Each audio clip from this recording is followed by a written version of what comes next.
lights in the houses shone too brightly, and the joy rising from below irritated his cold heart.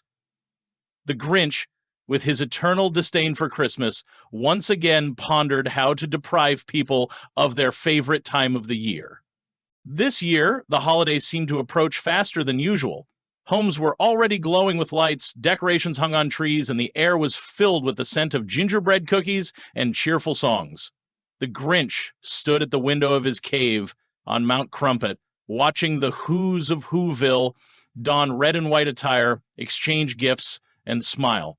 "The laughing bunch of fools," he muttered under his breath. "They don't even realize how pointless it all is. Celebrating, loving, living." But this time, a new thought crept into his mind. In the past, he simply stole their gifts and decorations, destroying their joy. But now, the Grinch wanted more. He decided to steal the very essence. He devised a plan he thought was brilliant.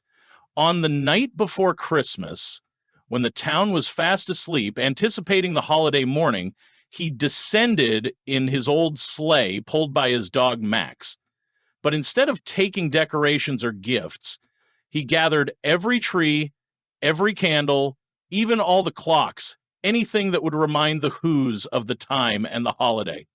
He left them in darkness and silence and barred the windows of all antiques, jewelry, and other valuables from his cottage where they were valued. "Without lights and decorations, they'll have nothing to celebrate," he said, ascending back up the mountain. However, when dawn broke, the Grinch heard sounds. But they weren't the cries of disappointment and tears he expected. Instead, the town began to sing, and people joined hands, coming together in the streets.